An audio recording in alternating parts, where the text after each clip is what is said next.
तो चलिए सीधा आपको यहां से लिए चलते हैं जयपुर के भाजपा प्रदेश कार्यालय की ओर, जहां पर पूर्व प्रदेशाध्यक्ष परनामी प्रेस वार्ता कर रहे हैं। क्या कुछ कह रहे हैं ग्रहण करी, उनके मंत्रिमंडल ने शपथ ग्रहण करी। सभी मंत्रिमंडल के सदस्यों को, नीतीश जी को बहुत बहुत बधाई और बहुत बहुत शुभकामनाएं, जो इतने भारी बहुमत के साथ एनडीए की बिहार में सरकार बनी। और जब भी कांग्रेस हारती है, हारती ही नहीं, बुरी तरह से हारती है। चाहे वो हरियाणा ले लो, चाहे महाराष्ट्र ले लो, चाहे दिल्ली ले लो, और अब चाहे बिहार ले लो, तो हमेशा एक राग अलापती है।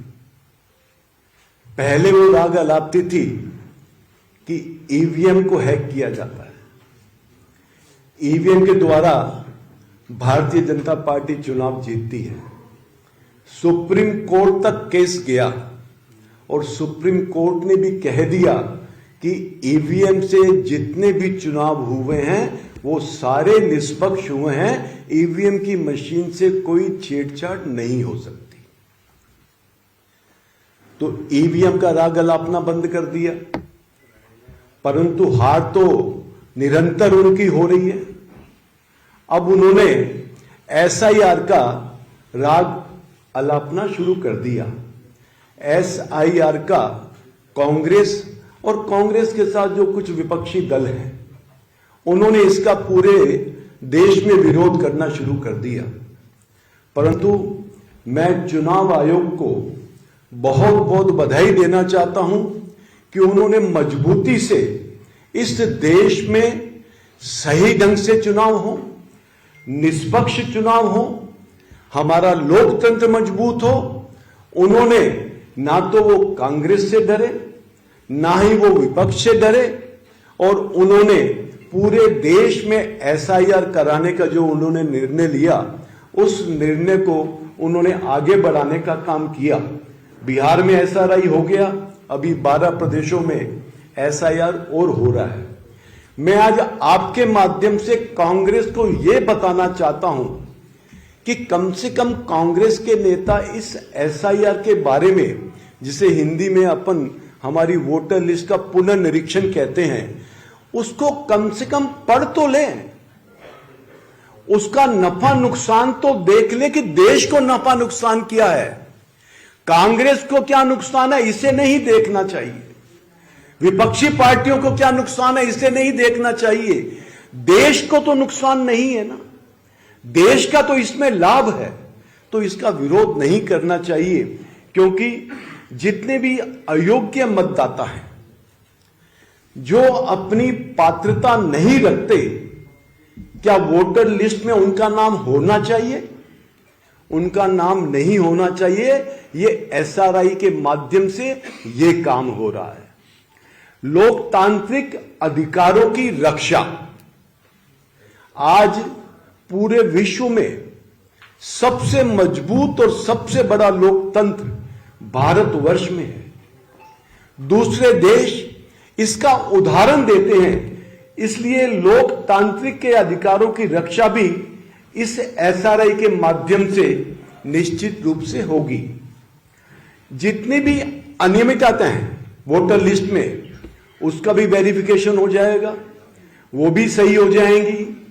इसके साथ साथ समय समय पे हम डेटा कलेक्शन करते हैं, तो इस एसआरआई के माध्यम से पूरा डेटा कलेक्शन हमारे पास हो जाएगा, सरकार के पास हो जाएगा, इलेक्शन कमीशन के पास हो जाएगा। इसके साथ साथ आम जन का लोकतंत्र में एक विश्वास बढ़ेगा कि ये चुनाव आयोग बिल्कुल निष्पक्ष चुनाव कराना चाहता है। बंधुओं, जो इसकी पात्रता नहीं रखते, उसका नाम हटना चाहिए। यही एसआरआई का उद्देश्य है। और जो पात्रता रखते हैं, उसका वोटर लिस्ट में नाम जुड़ना चाहिए। और कांग्रेस घबराई हुई है। वो घबराई इसलिए है क्योंकि आप समझो यदि मेरी अंदर की बनियान फटी हुई है, परंतु आपको नहीं दिख रहा, परंतु मुझे इस बात का महसूस होता है यार मेरी बनियान फटी हुई है, कोई देख नहीं ले, संकोच होता है। तो कांग्रेस को केवल मात्र इस बात का संकोच है कि जिस प्रकार से उन्होंने बांग्लादेशियों का, रोहिंग्या का, जो हमारे देश की नागरिकता नहीं रखते, दूसरे देशों से पलायन होकर के घुसपैठिए के रूप में यहां पे रह रहे हैं, यहां तक कि पाकिस्तान के भी घुसपैठिए यहां पे रह रहे हैं और उनकी जानकारी में है, उनके वोटर आईडी बनाने का काम भी कांग्रेस की सरकार में हुआ। उनको यह डर है कि वो वोटर जो हैं वो वोटर लिस्ट से हट जाएंगे जो उनको 100% वोट करते थे।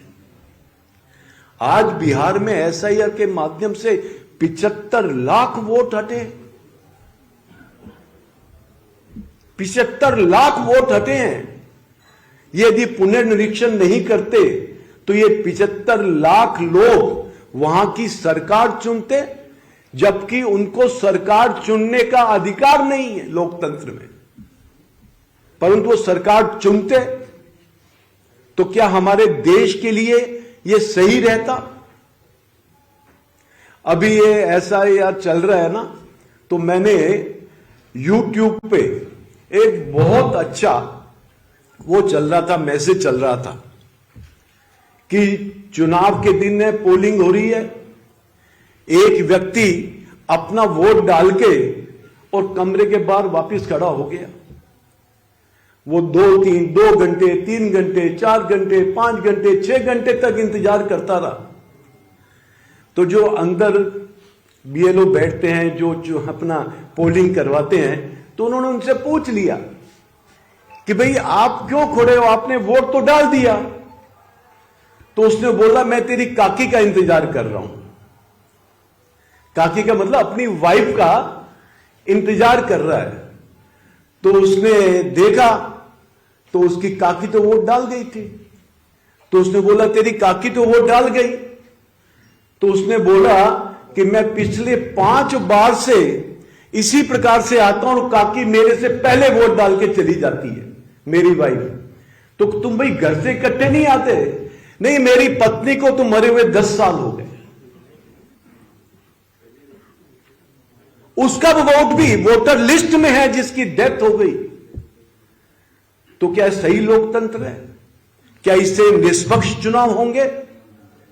तो इस एसआईआर के माध्यम से उन लोगों के भी वोट कटेंगे।